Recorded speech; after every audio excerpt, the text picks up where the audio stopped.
India TV YouTube channel को subscribe करें और बेल आइकन दबाएं। लखनऊ में बीजेपी सांसद कौशल किशोर की बहू अंकिता ने की सुसाइड की कोशिश, हाथ की नस काटी। पुलिस ने अंकिता को सिविल अस्पताल में एडमिट कराया। अंकिता ने पति आयुष पर लगाए गंभीर आरोप, पूरे मामले की सीबीआई से जांच कराने की मांग की। कहा आयुष और घर वालों की नार्को टेस्ट कराने की भी मांग। एनआईए आज फिर सचिन वाजे का कराएगी मेडिकल। नियम के मुताबिक कस्टडी में रखे आरोपी का हर दिन होता है मेडिकल। रविवार रात को सचिन वाजे की तबीयत खराब होने की वजह से कोई रिस्क नहीं लेना चाहती है एनआईए। वाजे की सेहत पर लेगी सेकेंड ओपिनियन। शिवसेना ने सचिन वाजे की गिरफ्तारी पर मोदी सरकार और बीजेपी पर जमकर बोला हमला। सामना में सोची समझी साजिश और बदले के तहत की गई कार्रवाई करार दिया। पश्चिम बंगाल की सीएम ममता बनर्जी आज फिर चुनावी जंग में उतरेंगी। पुरुलिया में एक रैली को करेंगी संबोधित। चोट लगने के बाद ममता की पहली जनसभा। ममता बनर्जी 16 मार्च को बांकुड़ा और 17 मार्च को झारग्राम भी जाएंगी, रैली को करेंगी संबोधित। रविवार को चोट लगने के बाद पहली बार प्रचार के लिए कोलकाता की सड़कों पर उतरी ममता बनर्जी। रोड शो के दौरान व्हील चेयर पर नजर आई। रोड शो के बाद विरोधियों को ममता की ललकार, बोली जख्मी शेर होता है ज्यादा खतरनाक।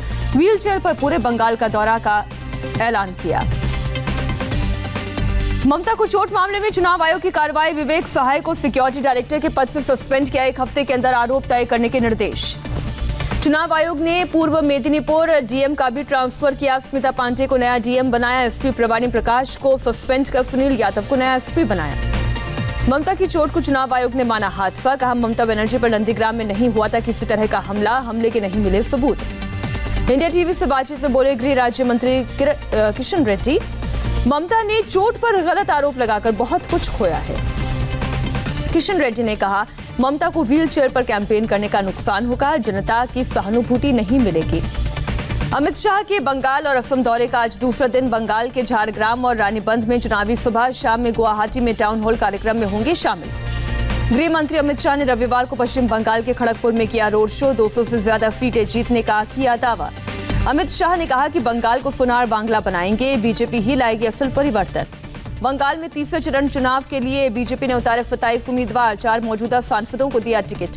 केंद्रीय मंत्री बाबुल सुप्रियो को टोलीगंज से टिकट, सांसद निश्चित प्रमाणिक को दिनहाटा से टिकट।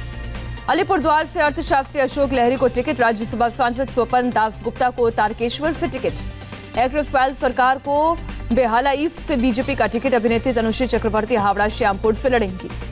टीएमसी से राजीव बनर्जी दोमजुर से चुनाव लड़ेंगे। चंडीतला से अभिनेता यशदास गुप्ता चुनाव लड़ेंगे। बंगाल के लिए कांग्रेस उम्मीदवारों की भी लिस्ट जारी, 34 नामों का ऐलान।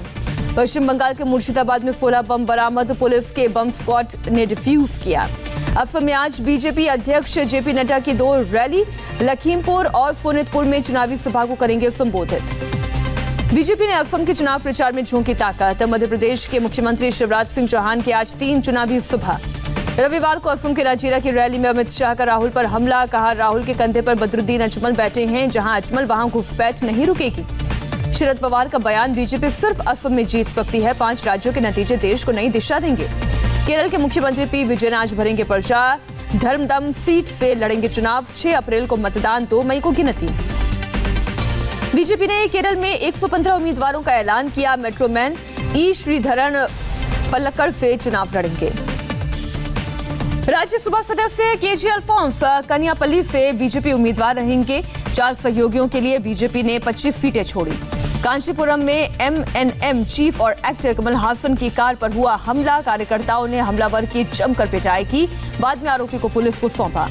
लखनऊ में आज बीजेपी प्रदेश कार्य समिति की अहम बैठक। 2022 विधानसभा चुनाव की रणनीति पर मंथन। राजनाथ सिंह और मुख्यमंत्री योगी आदित्यनाथ होंगे शामिल।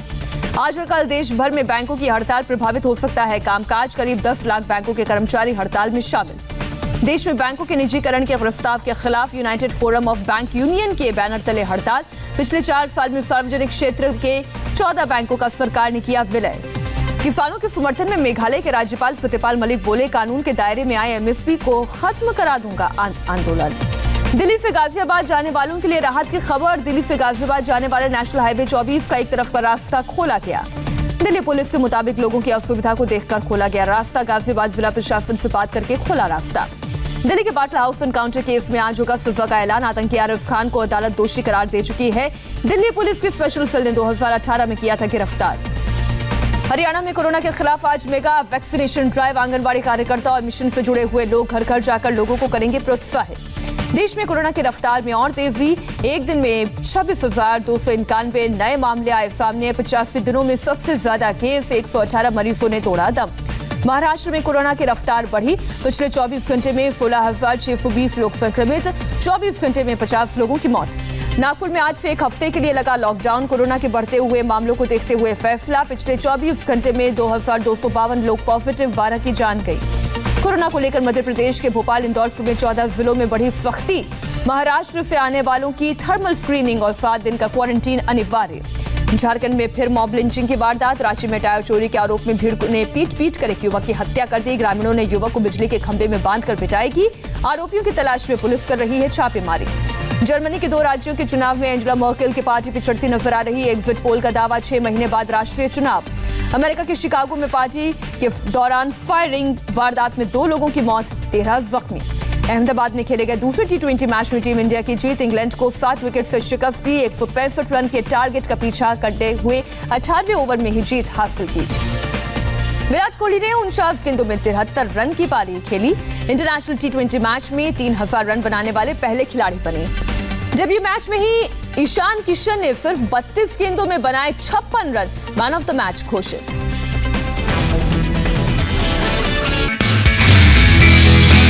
नमस्ते, मैं हूं मीनाक्षी जोशी। वीडियो और खबरों से अपडेट रहने के लिए India TV YouTube channel subscribe करें, बेल आइकन दबाना ना भूलें। जुड़े रहें इंडिया टीवी के साथ।